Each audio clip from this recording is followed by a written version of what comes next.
But I'm excited about this word. I'm excited about this word.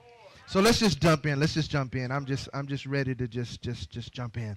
From the book of Jeremiah, the 29th chapter, the 11th verse. The book of Jeremiah, the 29th chapter, the 11th verse. Here is our custom. We stand at the reading of God's word. We also share our word if we're standing next to someone that doesn't have a Bible.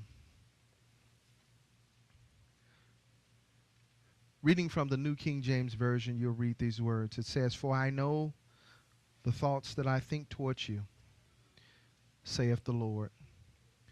And they're thoughts of peace and not of evil, to give you a future and a hope."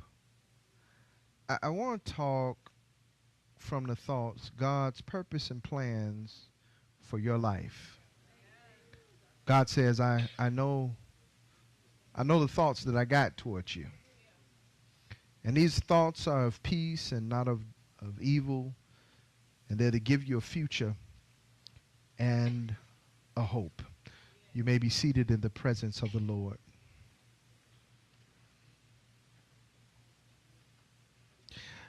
Turn to somebody and say, I may not look like it, but I am going somewhere.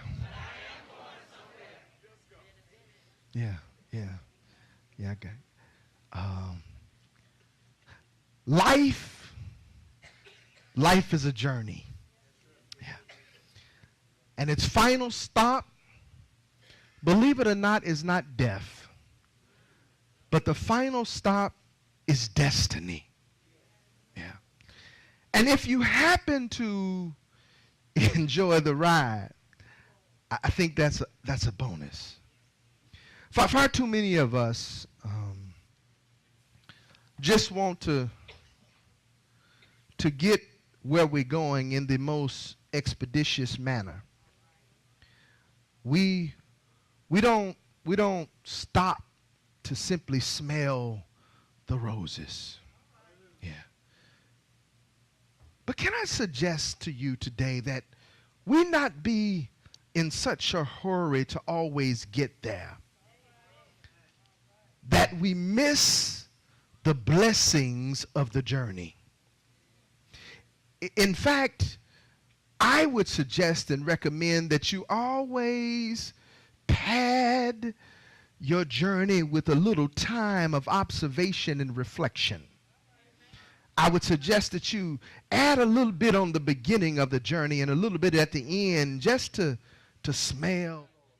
So it is with life.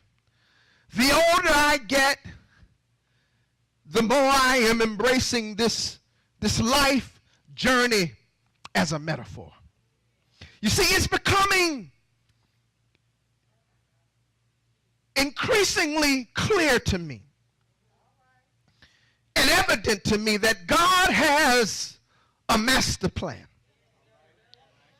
And there is a purpose for each of our lives. It don't make sense to me sometimes, but I understand that God has a will and a purpose and a plan for our lives. In fact, my brothers and sisters, there are many plans. There's our own plans. Turn to somebody and say, I got a plan. We all have a plan for our lives. Some of us have our own time frame. Can I talk to somebody today? Oh, I know that you wrote it down by this time in life. I want to have finished school. I want to be married. I want to be pregnant. I want to have moved here. I want to be working there. I want to be set up in my career. I want my car. I want to have this amount of money in the bank. By this time in life, I want to be retired. I want to get me an SUV, or I want to get one of them recreational vehicles, and I want to see the world. By this time in life, I want to have done this. I want to have done that. That's our plan for our lives. And we all got one. And if you don't, you ought to. Now, I said If you don't, you ought to, as long as you understand that plans are to be fluid and subject to change and revision. Okay, all right. Well, let me talk about me for a minute. Ever since I was a little kid, you see, the one thing I wanted to do was be a basketball player. You're talking about Basketball Jones.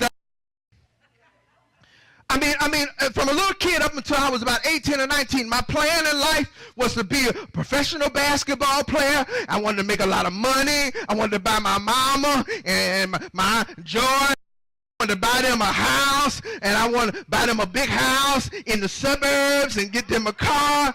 That was my plan. I mean, literally, Domino, you need to understand that my plan, my plan wasn't even to go to school. I only went to school to play basketball. See, school was just a necessary evil as far as I was concerned, because all I wanted to do was play basketball. Then around 21, my plans started to change. It went from being a basketball player to being a musician. That's all I wanted to do then. I just wanted to play the drums. In fact, at some point in my life, I got so frustrated with school, I called home crying to mama, oh, I'm tired of studying. I'm tired of this computer science. I'm tired of all of this. I just want to play the drums. Mama said, well, you know what? Why don't you just bring your butt on home, and I'll pay for music lessons, and it'll be a lot cheaper than your tuition. Then I thought about that thing, and I said, oops. I think I'll stay there. But then, around 22, my thoughts went from being a musician to the paper chase. Making the money. money. It'll get you anything you want to buy. See, I had a plan. Put a comma there. I'll come back to that. Not only do you have a plan for your life, but watch this. But I've learned other people got plans for your life too. Y'all ain't said nothing. I said, yeah. Other plans for your life too. Yeah. There are other people who have plans for your life. In fact, each of us have somebody, in fact, several people who have some plans for your life. Listen, from the time that they were born, I had grand ideas for my kids. I'm telling you, and I mean, listen. I had an idea. I knew what they was going to be when they grew up. I knew how they were going to do it, and they was going to do it my way. I mean, listen, I still have a plan. I'm telling you, I have a plan, but you know what? But no one told me that the older they get, you know, they got a mind of their own too. In other words, they you know, the older they get, the more I see them developing.